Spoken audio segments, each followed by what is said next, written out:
va nettement mieux. Je traduirais ça d'une autre façon, c'est qu'aujourd'hui la couronnerie n'a plus de problème.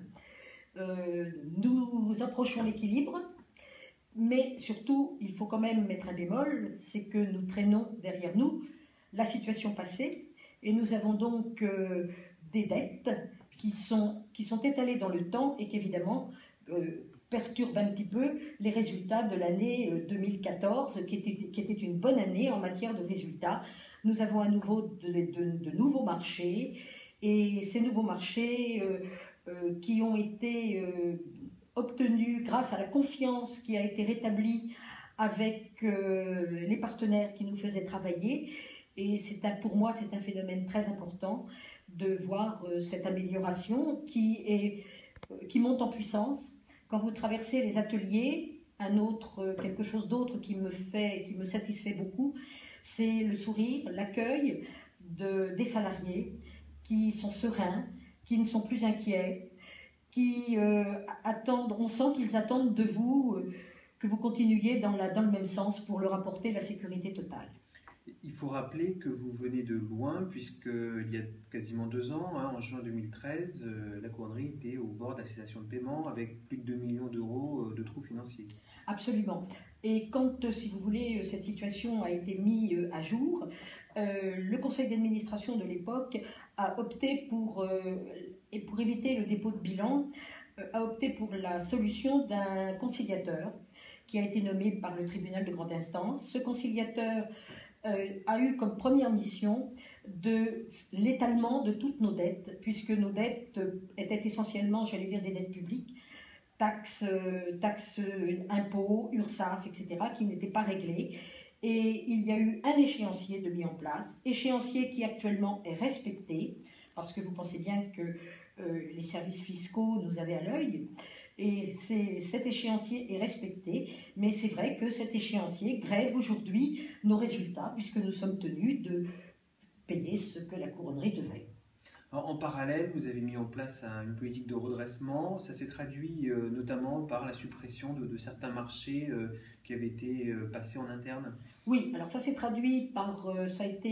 Alors peut-être avant de vous répondre à votre question, je peux vous dire que quand j'ai pris la présidence de cette association, j'ai demandé au pouvoir public, et c'était la condition sine qua non, j'ai demandé au pouvoir public de désigner à côté de moi un administrateur provisoire, parce que nous n'avions plus de directeur, et un vaisseau sans capitaine, eh bien, il prenait l'eau d'un peu partout.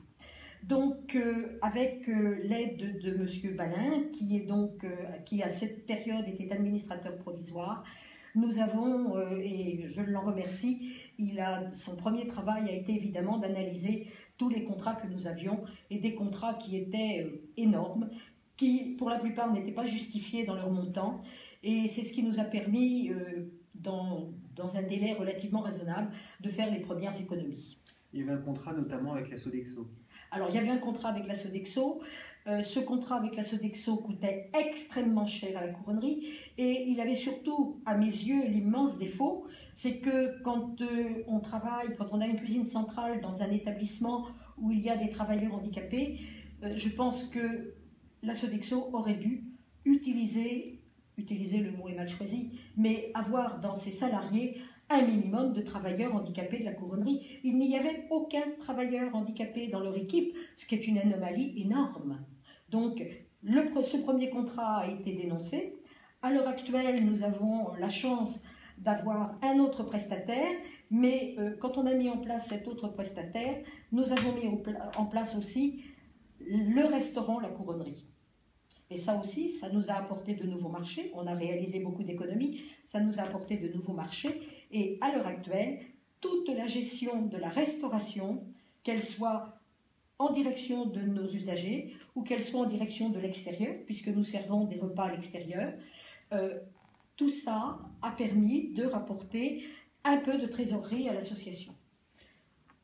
Vous avez aussi choisi de revendre le site à Lombard, l'ancien site à Lombard que vous aviez récupéré. Oui, alors le site d'Alombard a été vendu, et relativement rapidement, même très rapidement, et je remercie tous les partenaires qui se sont associés au conseil d'administration et à moi-même. Et je remercie aussi M. Balin parce qu'il a été au cœur de toutes les démarches. Il nous a fallu nous débarrasser ou supprimer cette propriété qui n'était pas du tout adaptée aux travailleurs handicapés. Et si je vous disais que nous avions 20 000 € de chauffage par mois pour une vingtaine d'handicapés qui travaillaient dans les locaux, vous comprendrez tout de suite combien l'exploitation de ce site était inacceptable et on ne pouvait pas durer comme ça.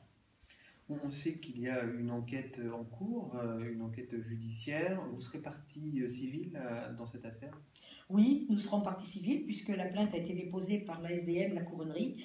J'ai considéré en tant que présidente que c'était de mon devoir de déposer cette plainte. Je ne l'ai pas fait de gaieté de cœur, inutile de vous le dire, mais ce sont des fonds publics, ce sont des fonds de la sécurité sociale. Nous n'avons pas le droit de laisser passer quoi que ce soit au niveau des dysfonctionnements et les conséquences qu'ont pu avoir les dysfonctionnements. Alors vous disiez, une certaine sérénité est retrouvée, vous avez notamment retrouvé aussi la confiance des clients, y compris des clients prestigieux comme L'Oréal ou Dior, ça c'était aussi très important. Oui, alors on a retrouvé leur confiance, et non seulement le fait de retrouver leur confiance, qui est une chose très importante, ça nous a permis de développer les marchés.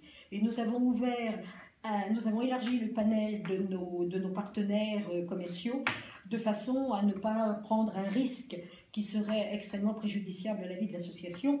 Si on perd un marché, ce qui peut toujours arriver, nous pouvons rebondir parce que maintenant nous avons un panel intéressant.